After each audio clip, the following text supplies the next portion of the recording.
31st of great matchups. We got all the highlights coming your way. We'll have some Super Bowl guests before it's all over. Got a very special Nido stat of the night with Cirque du Soleil here. A lot of stuff going on. And we had the reserves announced in our pregame. Can we have a basketball discussion before we get to the highlights? I thought you said we were on the shot clock. No. Ernie, remember last week we had a good basketball discussion. Who was the most important player? We're talking about between like Klay Thompson and DeMarcus. And we're saying, like, you saw tonight what the Warriors missed when they don't have Klay Thompson. Because you see that Kevin, because you can't leave Klay. So he's the guy who does most of the spacing. Okay, so rank them in order. Most important players. Steph, KD, Klay, right, and two other guys that can get out the stands.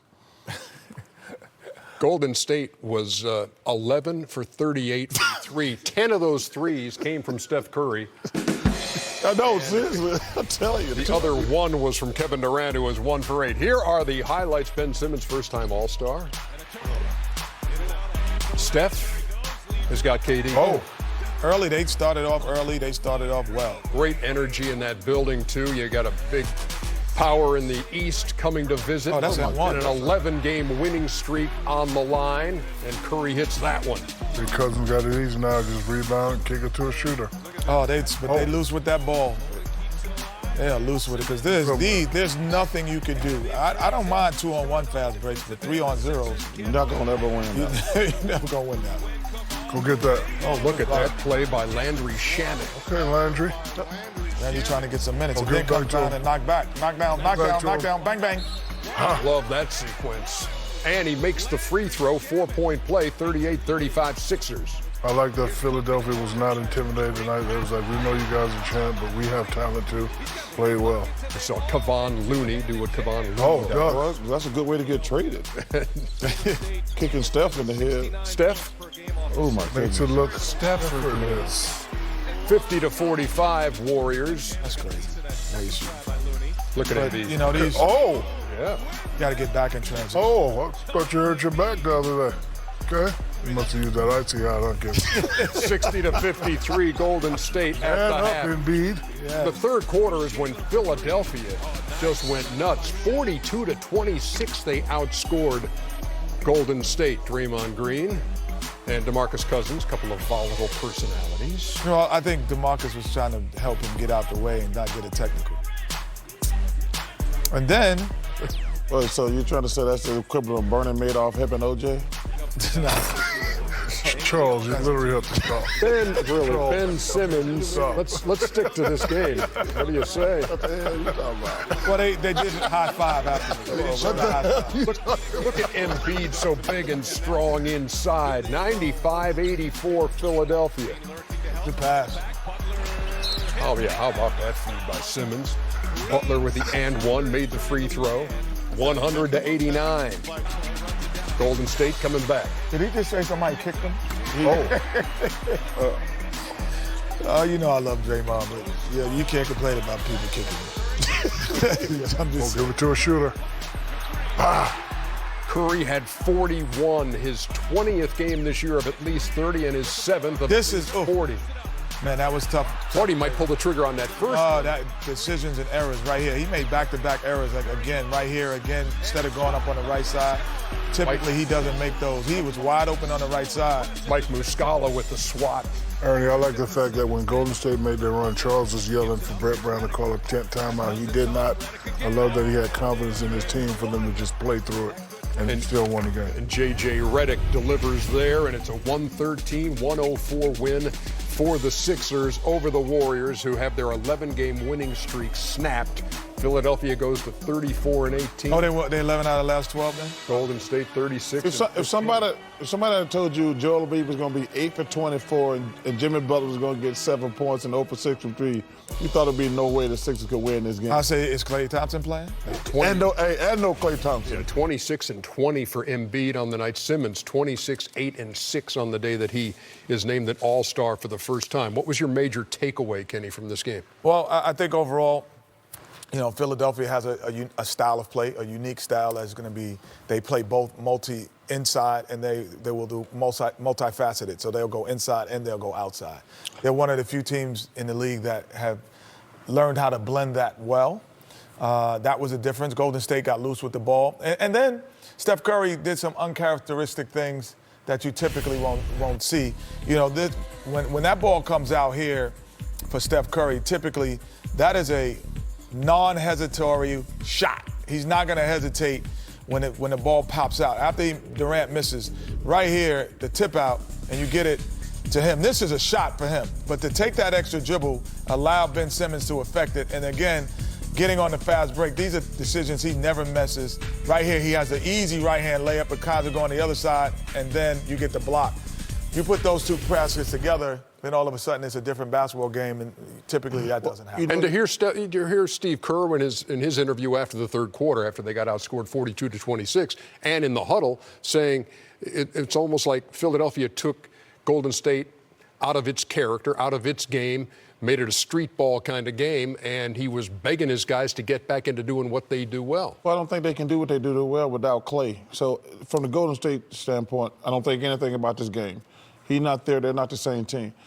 But you guys, we were talking earlier about who's the best team in the East. I got no idea. But I will tell you this. I told you this 2 weeks ago. You look at Toronto. They got Kawhi Leonard. The Sixers probably going to have the next three best players in that series. You take Milwaukee, Greek Freak, probably the best player. Philly's got the next three best players. You take Kyrie, Philly's got the next three best players. So does that translate into Philadelphia as the best team in the East? I don't know the answer to that question because I thought they would be right there. I thought they'd be first or second. And they're not right now, but I thought they would be first or second. They're not right now, but they played with a lot of poise tonight. Again, me and you had the argument about Brett should call a timeout. He didn't call a timeout. He allowed the guys to grow up and play through it. This is the first time I've seen them not panic in certain situations. A lot of times you see them take ill-advised shots, but they were smart enough to, when they had the lead, run out the clock, and they played some smart basketball tonight. This right here should be a big reward for them. They should go look at the tape and realize and say, hey, I know they didn't have Clay, but they still got four other guys that could play. We beat them if we play this way. So they should take that, sauce it up, and memorize that way. I love the way Joel Embiid plays. I love it when he plays that way inside and Ernie. I mean, because he's so thick through the hips and the butt, and he uses all that and creates space. Man, he's a handful. Ernie, he drives me crazy at times because I get so mad when he goes out there and shoot threes. Like, if he want to shoot a three or two, I got no problem with that. But nobody can handle this guy down low. Nobody can handle this guy. Hey, look at this. Ralph Lawler, he's got Billy Crystal doing color tonight on the Clipper broadcast. And it's the return of LeBron James for the Lakers, and the game is tied at 112, you see, with 35 seconds left. So, Kenny, you go quick one or just play it out? No, you get the best available. You don't have to take a quick one. one. Oh, quick one. I wouldn't go for the quick one. I'm going to get the best available. Oh, my goodness. Is it in a penalty? They are in a penalty. I know Luke didn't call that play. Yeah, I don't know why would you take a quick shot. You're trying to get 2 for 1, but 2 for 1, I always say this. 2 for 1 is great at the end of the first, second, third quarter. In the fourth quarter, you get the best available shot because you're trying to win the game. You're not worrying about the statistical outcome. And now, again, you have a bad shot, which leads to a bad foul, which leads to now you really don't have a 2 for 1 anymore. And you think that's a play Luke called? Thank you. I hope not. First of all, he didn't. Why don't you just said Luke Walton did not call a play for last Stephen to shoot a three. The reason I don't know is because we know it's a 2 for 1 situation, and then that wasn't a 2. He just shoots a 2 for 1. As I always said, there's a reason we play basketball and we ain't doctors and lawyers. LeBron James, by the way, 20 points, 11 rebounds, 7 assists, on 7 of 19 shooting. No one complained. Hey, nobody. This is not the shot they called. No one complained. Come on, man. You don't see anyone shocked by the shot. That's why look at LeBron's body language, and no one's shocked that he took that shot. So for me, it wasn't maybe not the play, but we were going for 2 for 1. That's what it looked like. Everybody don't have a green light, brother. Okay, there. I'll agree with that too. Well, let's listen in to Urang. It's Ralph Lawler and Billy Crystal in a tie game with a tick over 30 seconds to play. 112. Now, this is a great thing. Both teams out of fouls. Clippers out of timeouts. They'll take it full court rather than midcourt.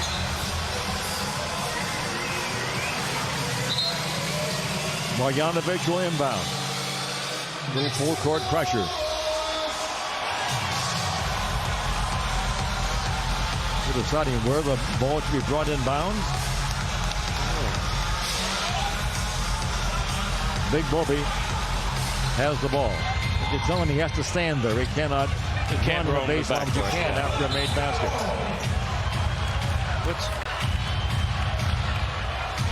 Now the shot clock's down to 21. The referee's having an awful lot of conferences. Doc's right in the middle of all of it, but not happy.